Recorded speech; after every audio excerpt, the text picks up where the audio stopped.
Assalamualaikum warahmatullahi wabarakatuh. Selamat malam semuanya.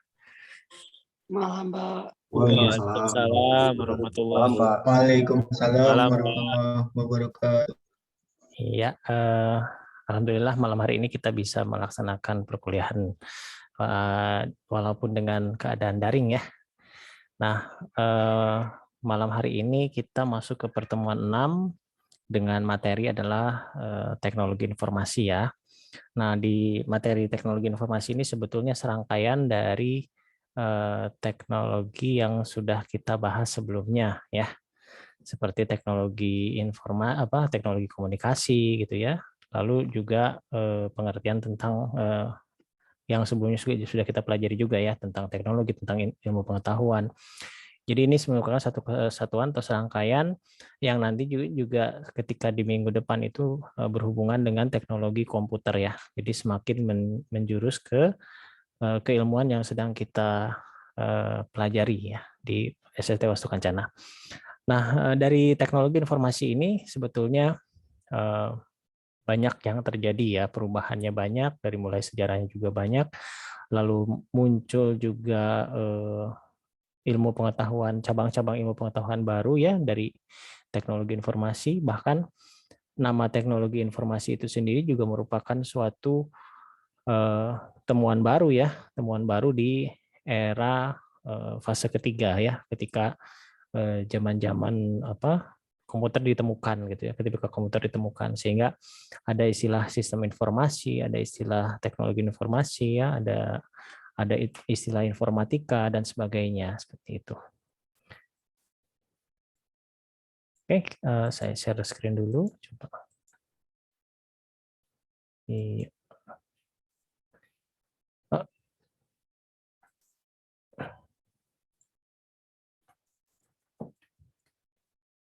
Bentar ya.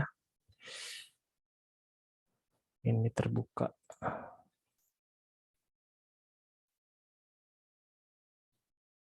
Oke.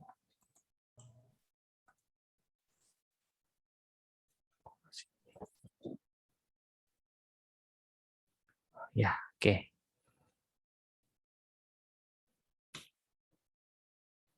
Iya.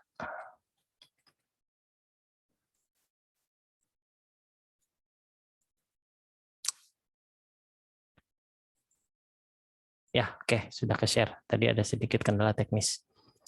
Teknologi informasi di pertemuan ke-6.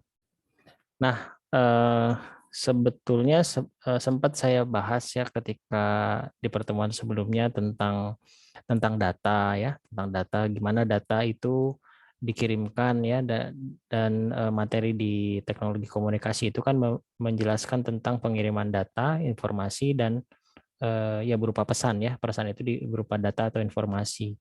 Nah, sekarang kita akan bahas si informasi atau data itu sendiri lebih dalam. Nah, nyambungkannya dari teknologi komunikasi, karena dari teknologi komunikasi itu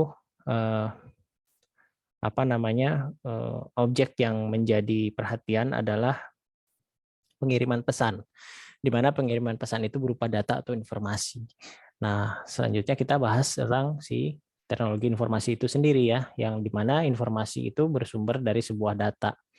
Nah, kalau dari beberapa penjelasan para ahli yang disebut sebagai data itu merupakan bentuk mentah ya, bentuk mentah yang belum dapat bercerita banyak, sehingga perlu diolah lebih lanjut. Jadi kata-katanya di sini adalah perlu diolah lebih lanjut ya. Nah, di sini kita lihat di sini belum dapat bercerita banyak, sehingga perlu diolah lebih lanjutnya. Data diolah melalui suatu model, jadi ada satu proses agar menghasilkan informasi. Jadi sebetulnya antara data dan informasi itu sangat erat, tapi perbedaannya data itu yang belum diolah, sementara kalau informasi itu hasil data yang sudah diolah.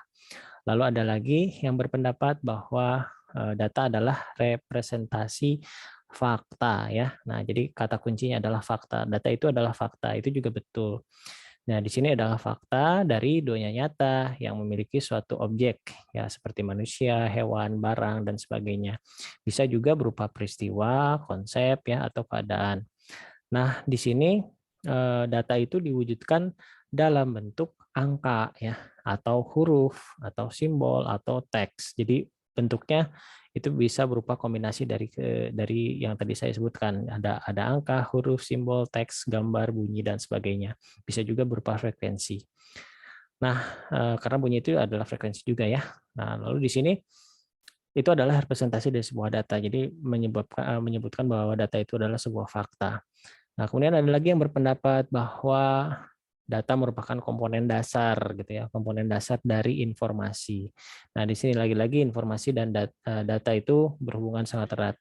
Yang diproses lebih lanjut untuk menghasilkan informasi. Jadi ujungnya itu ya. Ujungnya itu. Jadi ada data itu dasarnya, setelah diolah menjadi informasi. Sementara data itu merupakan suatu fakta, representasi fakta begitu ya. Nah, jadi bisa disimpulkan data adalah bentuk dasar dari informasi yang yang diolah lebih lanjut untuk menghasilkan informasi. Nah, kemudian setelah menjadi informasi, tentunya tadi ya penjelasan dari data itu sendiri, jadi kita bisa mengambil kesimpulan bahwa informasi itu adalah merupakan sebuah data yang sudah diolah gitu, sehingga dapat bermanfaat. Jadi kata-kata dari informasi itu adalah manfaat ya. Jadi data yang memberikan manfaat bagi si penerimanya. Jadi suatu data itu disebutkan sebagai informasi apabila memang dibutuhkan oleh yang penerimanya gitu ya. Tapi kalau misalnya itu tidak dibutuhkan penerimanya dan tidak menambah pengetahuan si penerimanya, maka itu disebut sebagai data, tidak disebut sebagai informasi, karena kata kunci informasi itu harus memiliki kegunaan ya, memiliki kegunaan bagi si penerimanya. Nah, di sini juga ada pendapat dari Noto Atmojo bahwa semakin banyak informasi ya dapat mempengaruhi atau menambah pengetahuan seseorang ya. Jadi semakin banyak informasi akan menambah pengetahuan seseorang karena dasarnya pengetahuan itu dari sebuah informasi. Nah, dengan pengetahuan menimbulkan kesadaran yang akhirnya seseorang akan berperilaku sesuai dengan pengetahuan yang dimiliki. Nah, jadi data-data yang berubah menjadi informasi itu ketika dicerna oleh orangnya itu akan menjadi sebuah ilmu pengetahuan.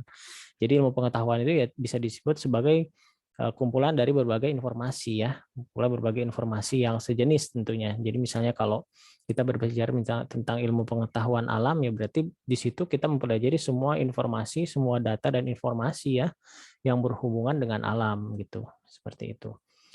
Nah, sehingga terjadilah pengelompokan informasi yang kita sebut sebagai pengetahuan, ilmu pengetahuan. Nah, selanjutnya ketika ada definisi lain informasi, ya intinya sih sebetulnya informasi itu berupa data yang sudah diolah ya, bisa berupa data statistik, bisa berupa juga data fakta yang sudah diolah. Kemudian dalam bidang ilmu komputer ya, sebetulnya kita tidak terlepas dari ruang lingkup yang kita pelajari sekarang, yaitu ilmu komputer atau ilmu informatika.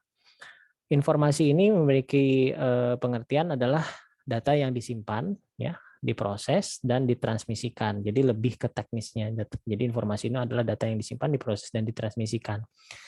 Nah, hal ini memfokuskan pada definisi informasi sebagai pengetahuan yang didapatkan dari pembelajaran, pengalaman, atau instruksi dan alirannya. Jadi masih nyambung dengan pengertian yang sebelumnya bahwa asal mula dari sebuah ilmu pengetahuan itu adalah informasi. Tetapi di bidang ilmu informatika, informasi itu lebih disebut sebagai data yang dapat disimpan, diproses, dan ditransmisikan.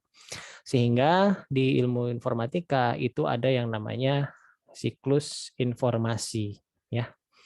Nah, siklus informasi ini di mana data mentah, data yang awalnya data gitu ya, yang dilakukan penyimpanan atau input di sini ya. Nah, data-data di sini dia akan berputar gitu, berputar. Dia akan berubah dari data diproses kemudian menjadi output ya. Output ini adalah berupa informasi yang berguna. Lalu selanjutnya diterima dan penerimanya akan mengambil keputusan dan akhirnya dia akan menjadikan input lagi gitu ya. Jadi kembali lagi ketika si data tersebut sudah mengalami perubahan dari kegunaan ya, atau informasi tersebut sudah mengalami perubahan. Perubahannya dari mana? Ya dari sini, dari si penerimanya, terus dia akan mengambil tindakan dari output tersebut. Nah, si keputusan itu akan menghasilkan sebuah hasil tindakan, dan kemudian hasil tindakan itu akan menghasilkan sebuah data baru, di mana data baru tersebut juga bisa diolah menjadi suatu informasi lain gitu. Nah, makanya disebut sebagai siklus informasi. Jadi dari data dia berubah jadi informasi, dari informasi dia berubah lagi jadi data, dan seterusnya gitu ya. Tapi di sini kita mengetahui bahwa kalau yang namanya siklus berarti ada awalnya ya, ada awalnya. Awalnya itu adalah berupa data murni, gimana data murni itu ya sumbernya tidak bisa kita ciptakan, tapi memang sudah ada sejak terjadinya penciptaan semesta. Nah, itu data-data murni yang kemudian diolah dan akhirnya menjadikan informasi berputar, bersiklus, berupgrade ya, si informasinya upgrade jadi berubah lagi seperti itu, dan akhirnya bisa memiliki cabang-cabang ilmu pengetahuan seperti itu.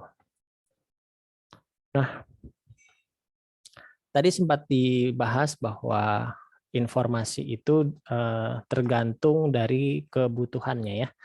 Suatu data suatu data itu dilihat dari kebutuhannya. Kalau misalnya suatu informasi itu setelah diproses ya, suatu data itu setelah diproses dan menghasilkan sebuah informasi, dan apa informasi itu digunakan oleh si penggunanya, dia harus memiliki sebuah kriteria atau kualitas ya. Jadi kualitas informasi itu seperti apa. Nah, kualitas informasi ini benar-benar dilihat dari sudut pandang penggunanya, jadi pengguna informasi itu sendiri. Nah, sudut pandangnya apa? Relevan atau tidak ya? Relevan itu maksudnya seberapa jauh ya relevansi informasi terhadap kenyataan atau kejadian hari ini dan yang akan datang, atau informasi yang berkualitas menunjukkan berkesinambungan ya. Jadi istilahnya informasinya itu nyambung dengan yang kita hadapi secara fakta begitu. Jadi informasinya tepat ya, seperti itu intinya. Relevan itu lebih ke ketepatan informasi yang kita terima. Lalu yang kedua akurat ya. Akurat itu di sini informasi dikatakan berkualitas ya jika dikatakan berkualitas jika seluruh pengetahuan ya, jika seluruh pengetahuan itu tersampaikan secara sempurna, artinya tidak sepotong-sepotong, jadi akurat, tidak tersampaikan secara sempurna, sehingga informasi yang diterima itu lengkap gitu, tidak menimbulkan persepsi lain ya, seperti itu. Jadi di sini juga disebut akurat itu sebagai salah satu kualitas dari informasi. Kemudian yang ketiga adalah tepat waktu. Ya tentunya sebuah informasi berhubungan dengan waktu ya, ketika kita membutuhkan ada tenggat waktu yang kita butuhkan ya, tentu informasi menyesuaikan dengan kebutuhan pada saat itu gitu ya. Contohnya misalnya kita mendapatkan informasi tentang suatu kejadian gitu ya, suatu kejadian misalnya terjadi kemacetan panjang di tol ya, di jalan tol gitu. Nah, tapi itu kejadiannya kemarin gitu. Nah, berarti itu kan sudah lewat, dan sementara kita tidak melakukan perjalanan. Berarti kan itu tidak berguna sebetulnya informasinya. Tetapi dia akan berguna apabila kita memang mau melakukan perjalanan gitu ya. Sebelum pas sedang mau melakukan perjalanan dan informasi seperti itu terjadi kemacetan. Nah, otomatis jadi berguna kan informasi tersebut. Akhirnya kita bisa mengambil alternatif untuk pengambilan keputusan seperti itu. Jadi ada 3 ini ya untuk kualitas informasi: relevan, akurat, dan tepat waktu. Nah, seperti itu. Baik, selanjutnya adalah teknologi informasi ya. Teknologi informasi itu seperti apa? Nah, jadi setelah kita pelajari dari pertemuan-pertemuan sebelumnya tentang pengertian teknologi, terus berkembangnya sebuah teknologi dari ilmu pengetahuan ya, dan percabangan ilmu gitu. Kemudian kita mendengar yang namanya teknologi informasi, di mana teknologi informasi ini karena kita tahu pengertian bahwa teknologi itu adalah sebuah alat ya, alat atau cara. Ketika disandingkan dengan kata-kata informasi, berarti di sini adalah sebuah alat. Otomatis di sini pengertian-pengertian dari para ahli pun menyatakan hal tersebut gitu ya, bahwa informasi adalah seperangkat alat yang membantu Anda bekerja. Jadi di sini disebutkan teknologi informasi itu adalah seperangkat alat. Lalu di sini juga ada dari kamus juga ya. Teknologi informasi adalah hardware dan software. Lagi-lagi ini juga alat gitu ya. Terus teknologi informasi adalah teknologi yang menggabungkan komputasi ya, komputer dengan jalur komunikasi, sama ini juga alat. Alat untuk apa? Alat untuk menyajikan informasi gitu ya. Jadi teknologi informasi itu adalah sebuah alat yang berguna untuk menampilkan informasi atau menyajikan ya. Kalau menampilkan kan hanya melihat, tapi kalau menyajikan itu bisa saja dilihat, bisa saja dirasakan ya, seperti itu.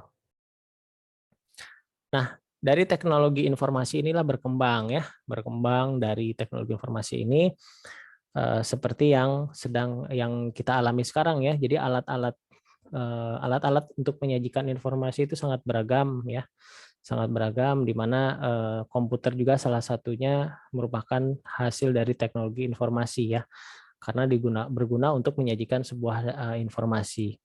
Sehingga muncullah sebuah fungsi dari teknologi informasi itu apa. Jadi kita bisa menyimpulkan ada beberapa fungsi dari teknologi informasi, yaitu yang pertama adalah teknologi informasi atau alat ya, alat-alat dari si teknologi informasi tersebut berfungsi untuk mengcapture data ya.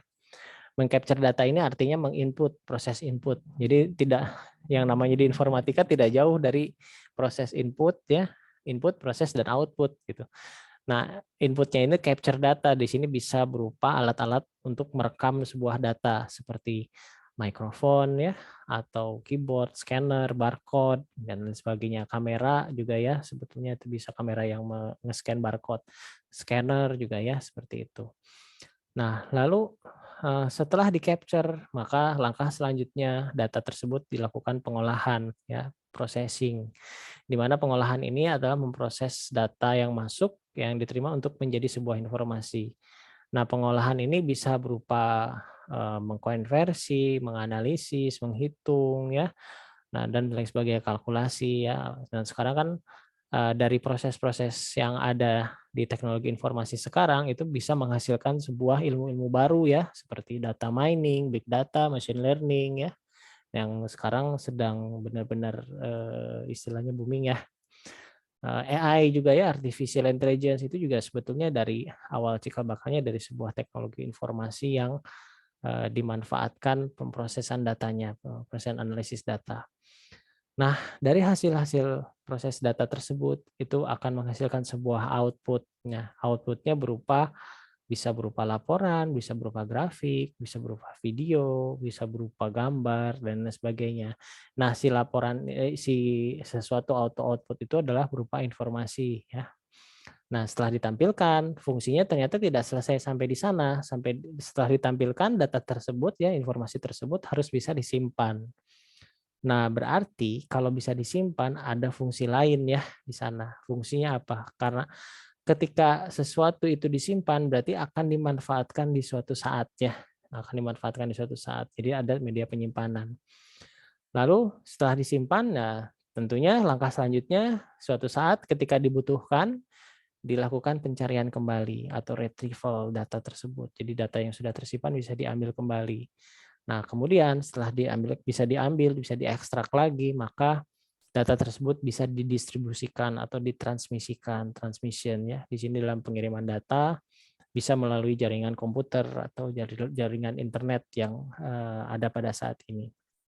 Nah, itulah dari fungsi teknologi informasi ya, di mana keenam fungsi tersebut sebetulnya secara tidak sadar kita lakukan setiap hari gitu ya. Kita lakukan setiap hari. Kita mengirim pesan melalui WhatsApp, itu juga terjadi proses input, proses output ya, proses datanya, lalu dia mengoutput, setelah output dia menyimpan juga ke database. Database-nya tersimpan, dia juga mencari apa namanya? Tujuannya, searching ya, lalu dia akan dikirimkan transmission. Nah, setelah nyampe nanti disimpan lagi terus ya. Si fungsi-fungsi dari ini mencerminkan kegiatan dari teknologi informasi yang terjadi sebetulnya ya. Nah, seperti itu. Oke, nah sekarang kita masuk ke skup yang lebih besar, yaitu sebuah sistem. Nah, ada perbedaan ya antara teknologi informasi dan sistem informasi. Bila sistem informasi ya, menurut Gordon B. Davis, di sini ada seorang ahli juga menjelaskan tentang sistem. Sistem itu bisa berupa abstrak atau fisik. Nah, abstrak itu artinya tidak bisa kita lihat ininya apa namanya eh, bentuknya itu tidak bisa terlihat karena hanya berupa gagasan-gagasan atau berupa konsep atau ya berupa aturan-aturan ya atau berupa prosedur-prosedur. Nah, itu sistem abstrak gitu, tidak bisa terlihat. Namun ketika sistem tersebut ada bentuknya, menjadilah sebuah sistem fisik, yaitu serangkaian unsur yang bekerja sama untuk mencapai tujuan tertentu. Nah, sistem fisik di sini yang terlihat seperti mesin yang kita gunakan itu juga termasuk ke dalam sistem yang fisiknya bisa terlihat. Nah, gabungan dari antara sistem abstrak dan sistem fisik inilah yang menjadi kombinasi dari sebuah sistem informasi. Nah, sistem informasi itu sendiri sebetulnya kalau kita berbicara tentang sistem itu adalah kan sebuah komponen-komponen ya. Komponennya bisa abstrak atau bisa fisik yang saling bekerja sama untuk mencapai tujuan tertentu. Jadi kata kuncinya adalah untuk mencapai tujuan tertentu. Nah, tujuan tertentu itu belum jelas, tapi ketika disandingkan dengan kata informasi, jadi pengertian sistem informasi jadi berubah.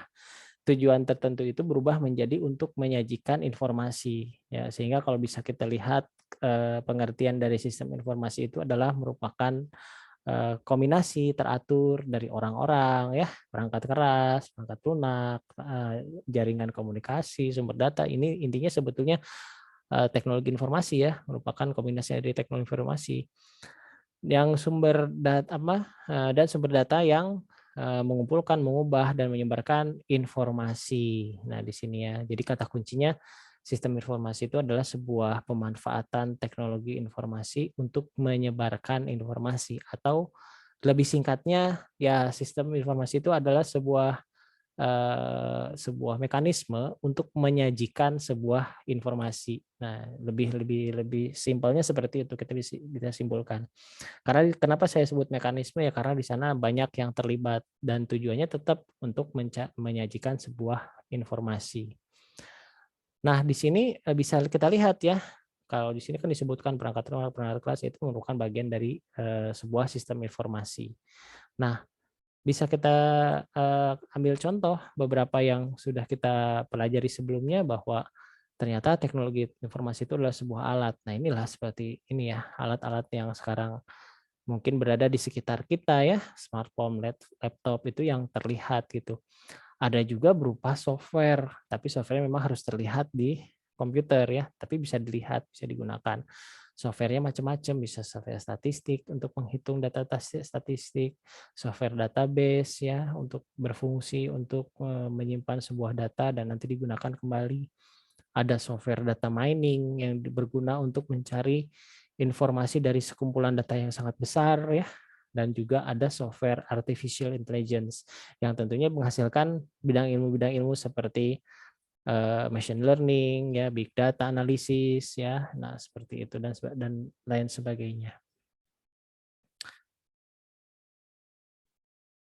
Baik, materinya sudah selesai. Nah, ini kita masuk ke sesi tanya jawab ya dari pemaparan tadi tentang teknologi informasi itu adalah sebuah alat untuk menyajikan sebuah informasi.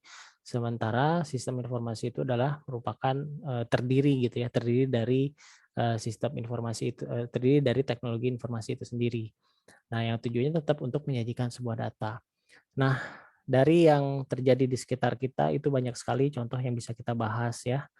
Perkembangan dari teknologi informasi atau kita kenal istilahnya dunia IT gitu ya, dunia IT saat ini gitu.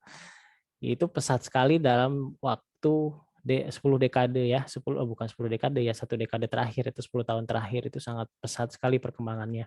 Dibandingkan 20 tahun yang lalu yang sangat lambat ketika belum ditemukannya komputer. Nah, itu sangat signifikan ya ketika ditemukan komputer. Kenapa sangat signifikan? Karena ada sistem otomatis yang membantu manusia untuk melakukan perhitungan, yaitu si komputer. Makanya namanya disebutnya namanya komputer. Ya, alat hitung sebetulnya komputer. Jadi kalau secara sederhana ya kalkulator juga sebetulnya alat hitung. Ya memang komputer itu sebetulnya, tapi dengan versi yang lebih yang mungkin kita bisa lihat sekarang ya versi yang sudah bisa yang memiliki fitur macam-macam ya, memiliki fitur macam-macam seperti itu. Baik, silakan yang mau bertanya silakan raise hand atau bisa juga menuliskan di chat grup ya. Kita mau bahas apa silahkan, mungkin seputar dengan teknologi informasi yang berkembang saat ini ya, atau bisa juga segala sesuatu yang berhubungan dengan teknologi ya, silahkan.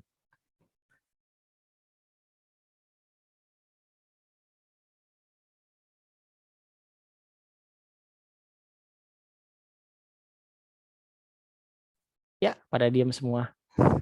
Ini pada nungguin apa nih? Ayo nanya-nanya, ayo bebas silahkan. Apa ya? Buka pikirannya, bebaskan gitu ya. Silahkan tanya apa yang akan ditanyakan berhubungan dengan teknologi informasi supaya kita ada diskusi pada materi malam ini. Silakan.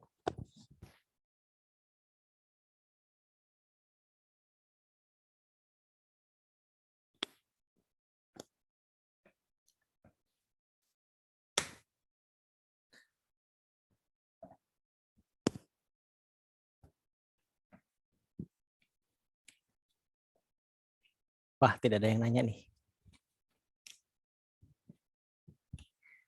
Ya, kalau gitu saya yang nanya ya.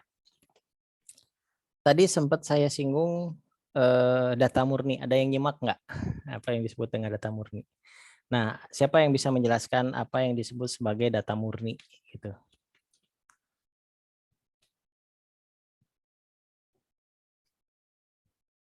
Atau gini deh, siapa yang bisa jawab? Ayam dulu, telur dulu. Nah itu. Siapa yang bisa jawab itu?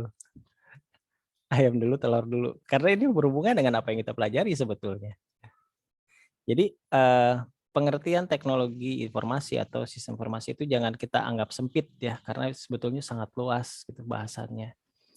Nah, saya mau uji nih, siapa yang bisa jawab? Ayam dulu, telur dulu, dan kemukakan alasannya gitu.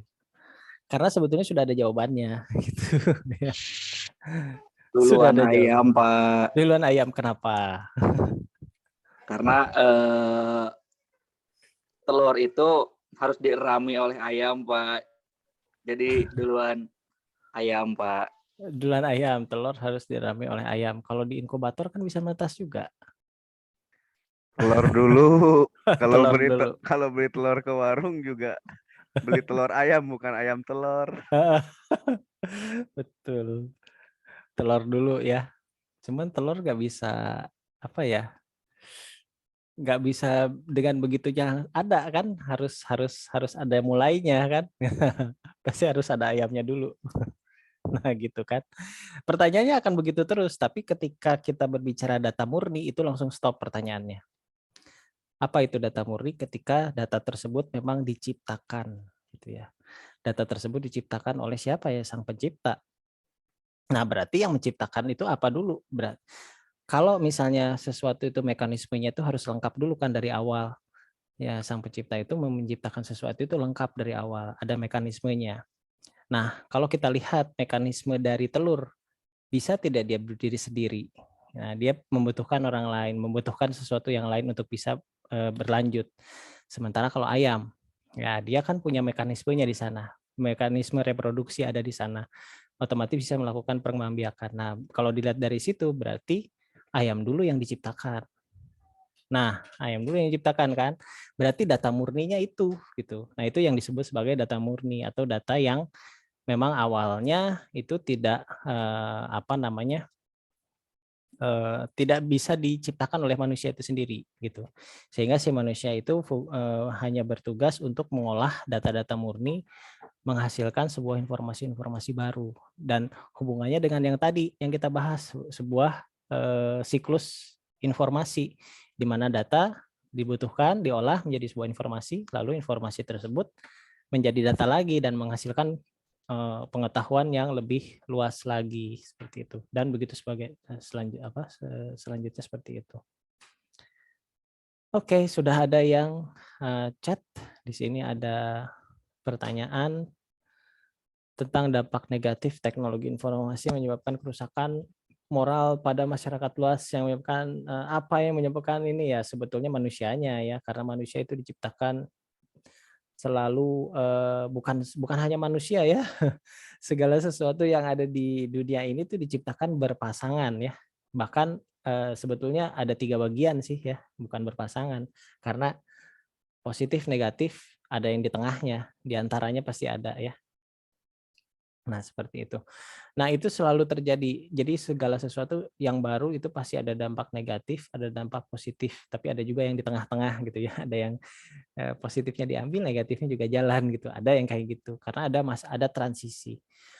Nah, kalau ditanya apa yang menyebabkan ini ya tentunya manusianya yang mengambil keputusan untuk mengambil hal itu terjadi ya. Contoh ya. Dengan adanya teknologi informasi yang sangat canggih sekarang, smartphone kita gunakan untuk nonton YouTube misalnya, gitu ya, nonton YouTube. Dari sisi positifnya apa? Kita bisa dapat informasi dari seluruh dunia, segala macam informasi yang kita butuhkan itu bisa kita dapatkan. Tetapi ada sisi negatifnya. Sisi negatifnya apa? Ketika kita menonton itu terlalu berlebihan saja, otomatis apa? Mata lelah ya, mata lelah, bahkan bisa terjadi kerusakan mata apabila kita selalu melihat dari layar gadget itu, apalagi di tempat yang gelap gitu ya. Jadi ada dampak negatifnya. Nah, biasanya manusia kalau yang sudah kena ke trigger yang namanya candu gitu ya, dia sudah tidak lagi memikirkan hal-hal di sekitar dia. Jadi fokus gitu ya, terus sama dengan apa yang ada di handphone tersebut. Dan akhirnya berlebihan. Nah, ketika berlebihan ini ya controllingnya jadi kurang kan? Ya itulah efek negatif sudah mulai ada. Terus berhubungan dengan moral tentu gitu ya. Ya ketika informasi yang diserapnya informasi negatif dan tidak bisa dicerna dengan baik, ya tentunya dia akan meniru ya. Ya itu jadi negatif juga. Jadi sebetulnya kembali lagi pada kita, dampak positif dan negatifnya tergantung pada kita. Itu ya. Jadi tidak hanya teknologi informasi, segala jenis aspek kehidupan itu pasti ada positif negatifnya. Seperti bom atom juga sama ya, teknologi atom kalau dipakai untuk jahat ya jadi bom gitu ya. Kalau dipakai untuk baik ya jadi pembangkit tenaga nuklir gitu kan. Jadi tergantung teknologi yang mau digunakan seperti itu. Nah, oke, mungkin itu ya jawabannya. Kenapa kok bisa sampai serusak molar ya? Karena ya kitanya mungkin ya kurang bisa menggunakan akal kita dengan baik. Nah, hati-hati karena akal itu sebetulnya kunci untuk kita bisa hidup di dunia ini ya. Akal itu yang dibekali oleh Tuhan yang Maha Kuasa supaya bisa membedakan mana yang baik, mana yang buruk. Nah, itu kan akalnya yang harus digunakan gitu. Nah, sekarang ada lagi yang bertanya nih. Contoh data murni itu kayak apa selain ayam dan telur ya? Contohnya seperti yang diciptakan oleh Tuhan Yang Maha Esa, seperti apa? Misalnya seperti unsur hidrogen gitu ya.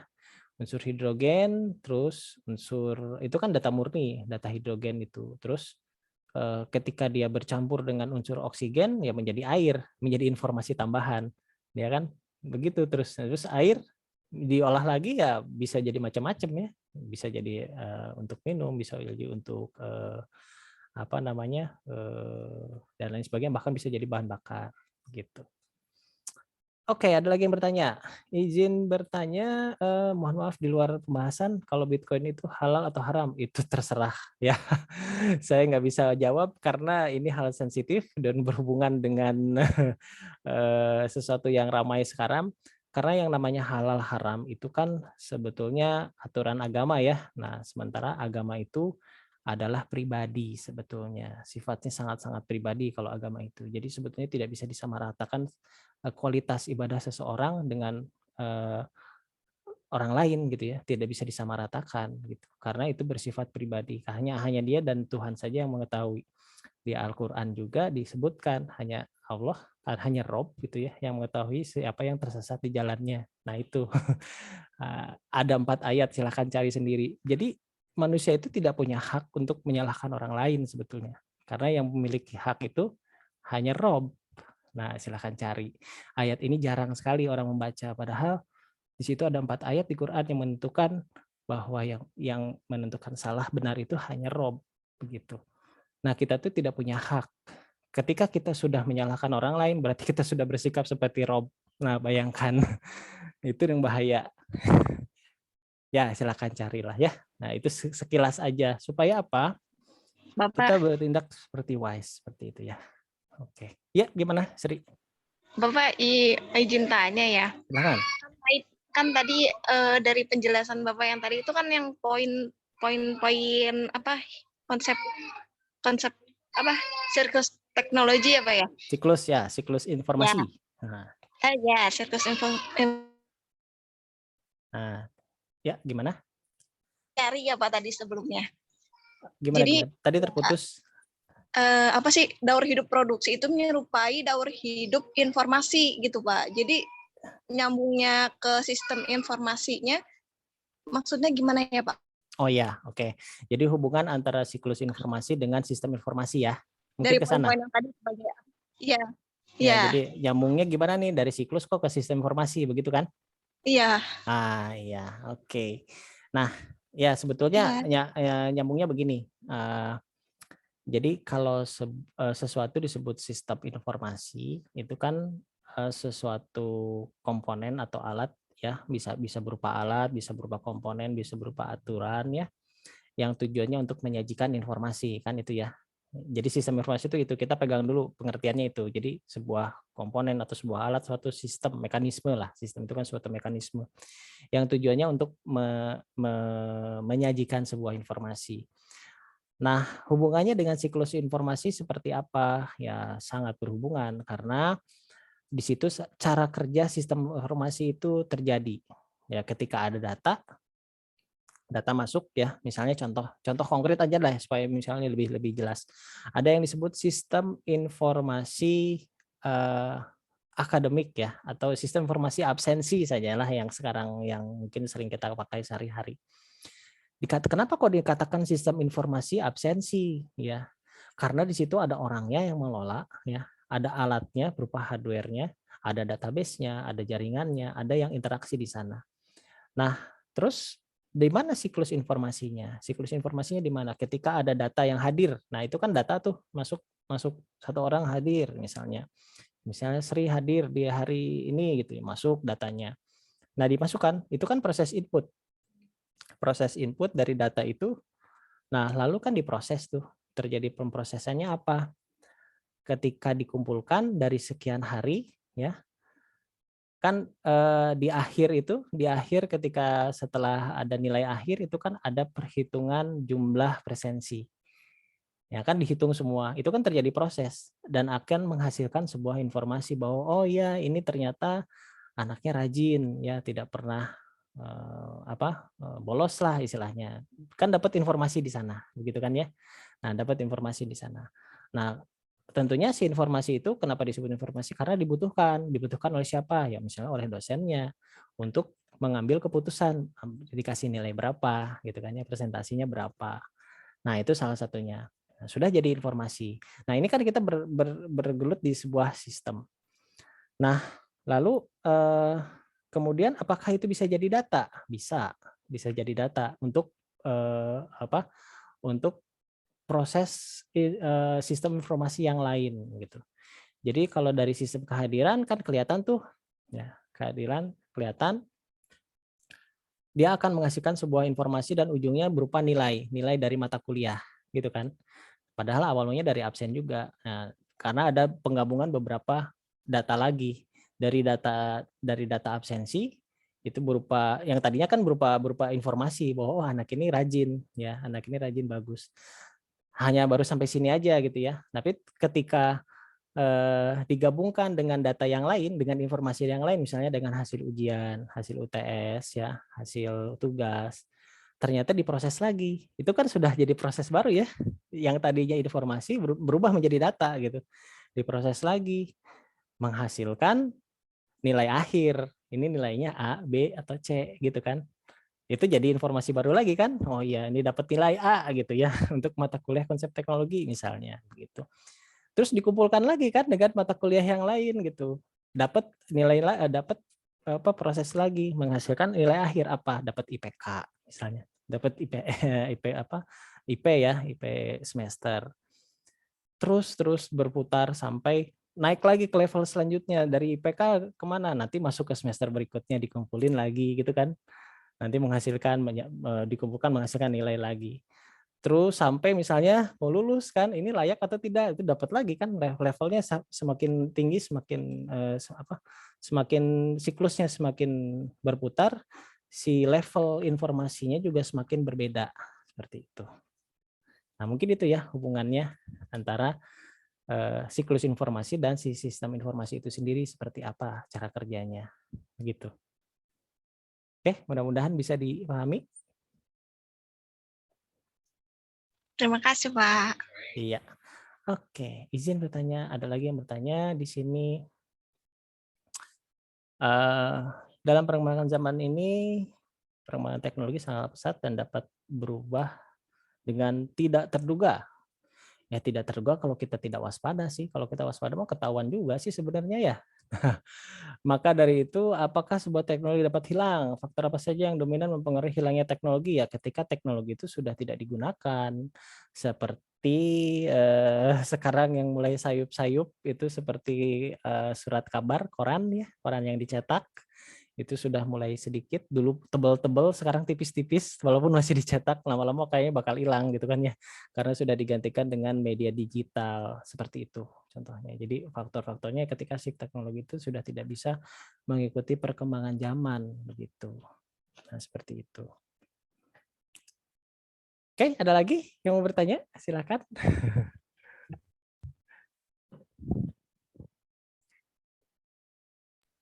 Pak mau nanya Pak. Ya, silakan dari Rafil, Pak. Rafil. Oke, Rafil. Gimana? Ya Pak, menurut Bapak perkembangan sistem informasi itu perlu agak ngerem nggak sih Pak?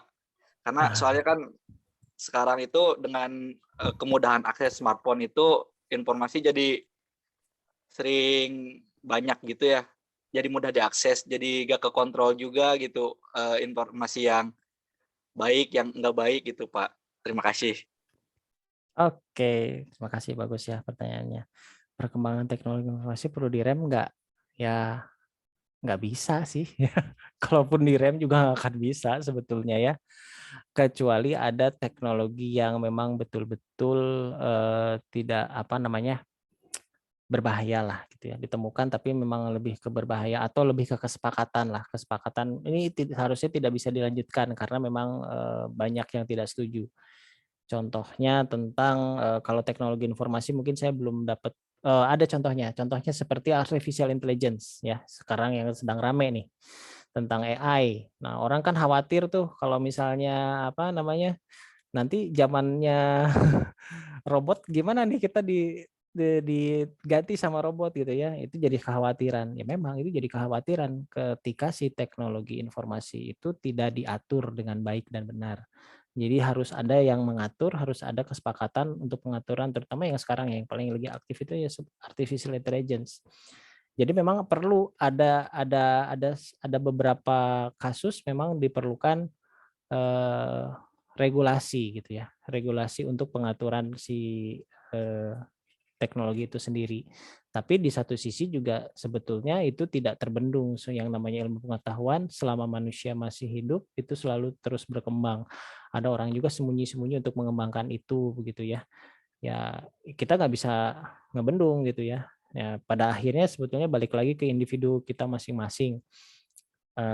Bagaimana kita menyerap informasi tersebut gitu dan bagaimana kita menggunakan informasi tersebut gitu. Apakah mau digunakan dengan baik atau tidak? Ya itu pilihan pada akhirnya gitu. Ya contohlah kita dengan smartphone kita bisa tahu segala macam informasi yang di luar.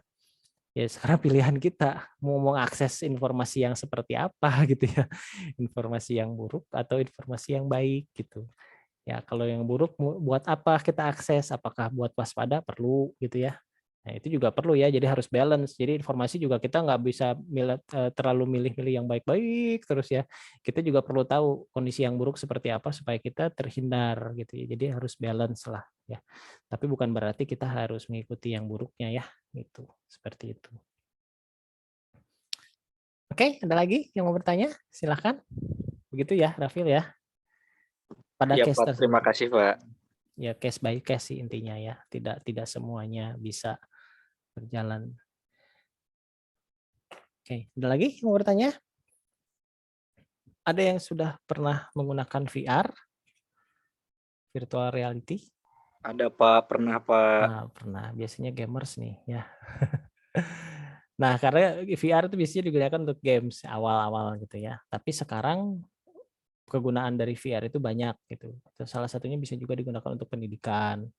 Ya kita bisa melihat virtual reality yang diciptakan oleh software itu, misalnya seperti kita bisa seolah-olah berjalan di area Borobudur misalnya ya, dengan adanya software tersebut bisa melihat secara virtual area yang ada di sana dan bisa dilakukan informasi-informasi berupa edukasi gitu ya.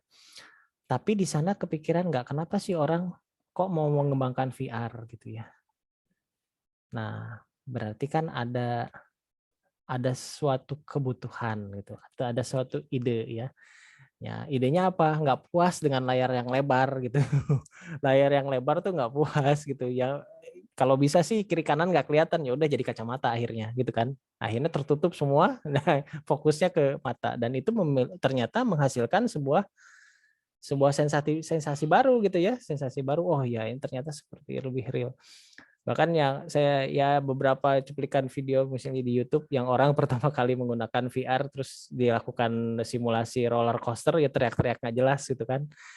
Itu terpengaruh gitu ya si otaknya terpengaruh mencerna informasi bahwa dia seolah-olah akan jatuh, seolah-olah akan apa gitu.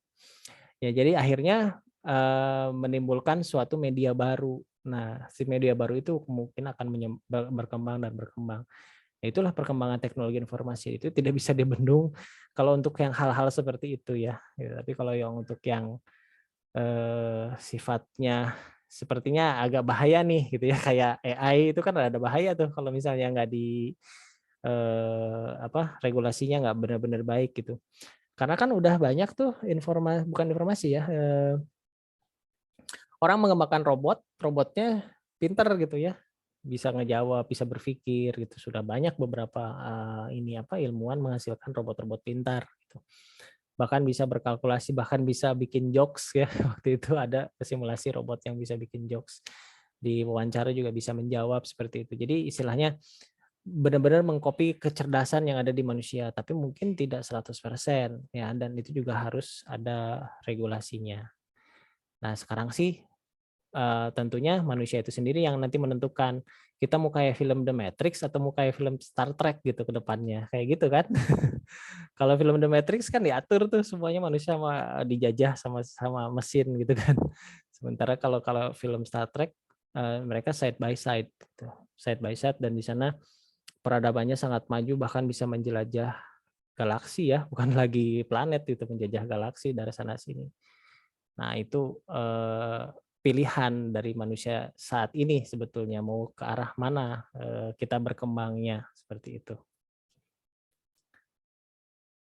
Oke, ada lagi yang mau bertanya? Silahkan. Terminator itu main time machine itu Terminator.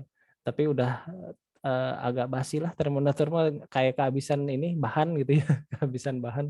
Itu lagi orangnya. VR bikin motion sickness, iya kalau kebanyakan mabok pastinya juga, semua juga nasi juga kalau dimakan sebakul pasti mabok ya gitu. Ya, jangankan VR gitu. Jadi segala sesuatu yang berlebihan itu nggak baik gitu. Sesuatu yang berlebihan itu nggak baik. Secukupnya aja, sewajarnya saja gitu ya. VR ya jangan lama-lama ya, lama-lama ya motion sickness, muntah sendiri itu. Kalau mainnya kayak roller coaster gitu ya pasti inilah. Ya, jangan kayak yang pakai VR ya, yang pakai monitor aja main first person shooter itu juga pusing kalau lama-lama ya. Ya tetaplah ada ininya gitu, ada hal kewajaran gitu. Karena itu kan berupa games. Kalau games itu ya berupa sesuatu untuk mengisi waktu luang gitu ya. Bukan sesuatu yang jadi hal utama ya gitu. Seperti itu. Ya kecuali memang profesinya ingin jadi game tester. Ya silakan gitu ya. Kalau pengen jadi game tester ya silakan diperkuat gitu. Itu kan beda lagi, ada jalurnya gitu. Seperti itu. Lebih baik AR atau VR? Ya VR itu alatnya. Kalau AR itu lingkungannya gitu. VR itu alatnya, virtual reality itu. Ya kalau AR itu si ininya gitu, si softwarenya. Jadi itu sebenarnya satu kesatuan. Itu aja sebetulnya ya. Gitu. Apakah hubungannya informasi dan komunikasi? Ya jelas, komunikasi kan berhubungan untuk komunikasi, berhubungan untuk menyalurkan informasi. Dari situ aja udah jelas ya. Apa hubungannya antara komunikasi dan informasi gitu ya. Iya, seperti itu.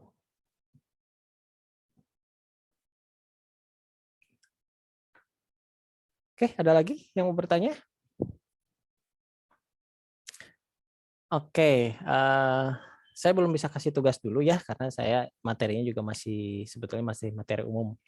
Jadi masih kita bahas yang umum dulu dan nanti kita ada satu pertemuan lagi ya minggu depan. Itu akan membahas tentang teknologi komputer. Nah, ini pasti seru. Saya akan bercerita awal mula komputer itu seperti apa begitu ya. Nah, nanti setelah itu baru kita akan UTS. Nah, UTS adalah materi yang sudah kita bahas dari pertemuan pertama sampai pertemuan ke-7 ya. Seperti itu. Oke. Ada satu pertanyaan. Apakah film-film itu juga selain menghibur, apakah juga memberikan informasi? Tergantung film yang ditontonnya, Pak. Tergantung film yang ditontonnya. Katakanlah kita cari film science fiction ya. Nah, itu juga sebetulnya sebuah informasi yang tertangkap. Yang kemungkinan itu bisa terjadi gitu ya. Nah, seperti itu. Terus banyak visi-visi masa depan yang sebetulnya sudah digambarkan di film-film masa lalu ya, yang ternyata sekarang sudah mulai tercipta gitu. Nah, contohnya film-film masa lalu ya banyak lah yang sekarang ternyata sudah ada nih. Dulu tablet mungkinnya masih tablet PC gitu ya, masih jarang. Sekarang setiap orang sudah punya tablet PC dan itu sebenarnya sudah dirilis dari beberapa film yang dulu sebelumnya. Nah, seperti itu. Nah, kalau di informatika ya saya sarankan ya jangan juga nonton film yang coba cari film yang mendukung dari perkembangan informatika ya. Misalnya kayak film yang menceritakan tentang Facebook, ada yang tahu? Film Ada, apa? Pak, dokumenter si Mark Zuckerberg. Bukan dokumenternya. Ini dibikin filmnya. Ada. Udah pernah nonton belum? Seru tuh. Jadi itu yang main bukan si Mark Zuckerberg, yang main bukan dokumenternya tapi berupa film aja gitu, dikemas jadi berupa film. Jadi selain menghibur tapi kita bisa lihat ininya gitu ya. Itu coba lihat cari film Social Network namanya. Nah, itu dia kelihatan bagaimana dia ternyata Facebook itu awalnya seperti apa gitu ya. Kalau diceritain dari biografi biasanya kita bosan ya ngikutinnya gitu. Ngikutnya bosan, tapi kalau dalam bentuk film biasanya rame. Terus seperti ini tentang Apple Macintosh. Ada yang tahu filmnya apa? Nah, Macintosh itu kalau mau yang seru itu carinya yang Pirates of Silicon Valley. Nah, itu yang nyeritain tentang Macintosh dan Microsoft itu berkembang gimana gitu, saling curi-curian, makanya disebut Pirates of Silicon Valley. Kerjanya mereka tuh sebetulnya membeli perusahaan kecil, lalu si perusahaan kecilnya diakuisisi teknologinya dan disebutkan itu teknologi mereka, seperti itu. Ya. Ya makanya mereka disebut sebagai pirates, ya perompak gitu, perompak di daerah Silicon Valley. Silicon Valley itu nama daerah di Amerika ya. Pak, ini pernah nonton film Imitation Game nggak, Pak? Gimana? Pernah nonton film Imitation Game nggak yang si Alan Turing? Nah, itu Imitation Game juga bagus ya. Cuman Itu gimana? akurasi historinya menurut Bapak gimana, Pak? Apanya? Akurasi dengan sejarahnya itu Oh, film kalau itu gimana, Pak? akurasinya sih nggak bisa dikatakan akurasi ya, karena kan itu disebutnya apa ya? Bukan judul filmnya tuh kan film itu ada inspired by true story, ada yang based on true story ya. Kalau inspired by true story itu ada tambahan-tambahannya gitu biasanya. Jadi supaya intriknya terlihat lebih lebih intens lah dari sisi dramanya. Tapi kalau untuk based on true story, nah itu biasanya lebih detail. Nah, kalau nggak salah Imitation Game itu dia inspired by true story. Jadi ada hal-hal yang mungkin tidak dibuka di sana gitu ya. Tapi sebagian besar sebetulnya itu yang terjadi gitu. Seperti itu sih. Kalau dari sisi akurasinya mungkin saja karena ketika dia membuat mesin itu seperti itu. Bill Gates membeli Windows dari seseorang? Bukan. Bill Gates itu dia kerja di Macintosh sebelumnya. Terus dia mencuri software dari si Steve Jobs. Makanya si Steve Jobs-nya yang ngamuk-ngamuk, nuntut gitu. Tapi dia pintar gitu. Dia menjualnya ke perangkat lain dan akhirnya ya gitulah, saya akan cari sendiri ya. Kalau kayak ceritain jadi spoiler gitu ya. Jadi ada ternyata di balik semua itu tuh ada cerita yang menarik gitu. Ada cerita yang menarik yang ternyata bisa ya istilahnya bisa ngasih kita inspirasi lah. Kenapa orang-orang hebat itu ternyata mulainya ya dari sesuatu hal yang tidak mudah gitu ya. Jadi jangan beranggapan bahwa sesuatu yang mau kita capai itu dengan mudah-mudah saja gitu. Enggak ya, sesuatu hal itu pasti membutuhkan pengorbanan untuk kita mencapai suatu tujuan. Paling seperti itu. Dan gak gampang mereka berkembang itu. Ya Microsoft terus Macintosh itu gak gampang mereka berkembang. Bahkan si Bill Gates-nya sendiri pernah, bukan Bill Gates, Steve Jobs-nya itu sempat dipecat sama Apple-nya kan. Dipecat karena nyeleneh gitu. Terus direkrut lagi. Lucunya dia yang nyiptain Macintosh-nya, terus dia dipecat sendiri gitu oleh kru-nya gitu yang direkrut sama dia. Nah itu seru lah. Maksudnya biografi dia tuh benar-benar menginspirasi orang. Makanya ketika orang mendapat berita bahwa Steve Jobs meninggal itu ya impact-nya banyak gitu ya. Banyak sekali impact-nya, orang banyak yang berkabung gara-gara itu. Ya karena dari hasil karya yang diciptakan. Jadi dari pengetahuan yang dia tinggalkan, alat-alat yang dia ciptakan itu sangat merubah budaya manusia saat ini gitu. Nah, seperti itu. Oke. Semakin seru ya. Ada lagi yang mau bertanya? Kita masih ada waktu, kurang lebih sekitar 10 menitan lagi. Kalau tidak ada, saya akan screenshot dulu yang hadir di malam hari ini. Silakan di open kamera dulu. Iya, sebentar. Saya aktifkan dulu. Ya, oke. Oke, siap ya. 1, 2, 3. Oke.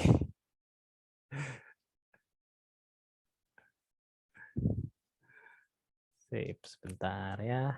Untuk yang halaman 2 belum.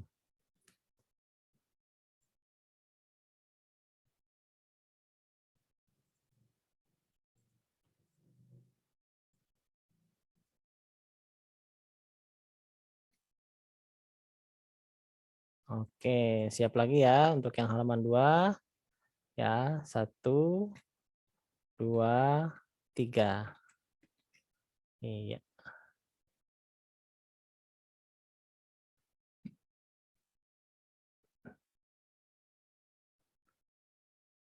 Oke, sip. Mantap nih, seru nih.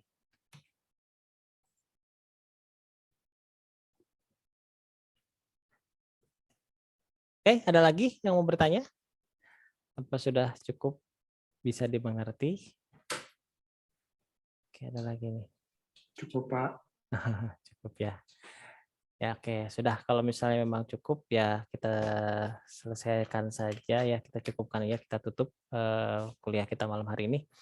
Ya, terima kasih banyak sudah mengikuti perkuliahan di malam hari ini. Semoga apa yang kita pelajari bisa menjadi tambahan wawasan ya, bisa bermanfaat ya untuk kita semua. Dan saya juga mohon maaf apabila ada sesuatu yang kurang berkenan atau kata-kata yang kurang baik. Semoga kita nanti juga bisa ketemu lagi di minggu depan di materi tentang komputer ya, tentang teknologi komputer. Nah, cukup sekian dari saya. Wassalamualaikum warahmatullahi wabarakatuh. Selamat malam semuanya. Waalaikumsalam. Terima kasih Pak Yudi. Terima kasih, Pak. Lalu, Pak. Waalaikumsalam warahmatullahi wabarakatuh.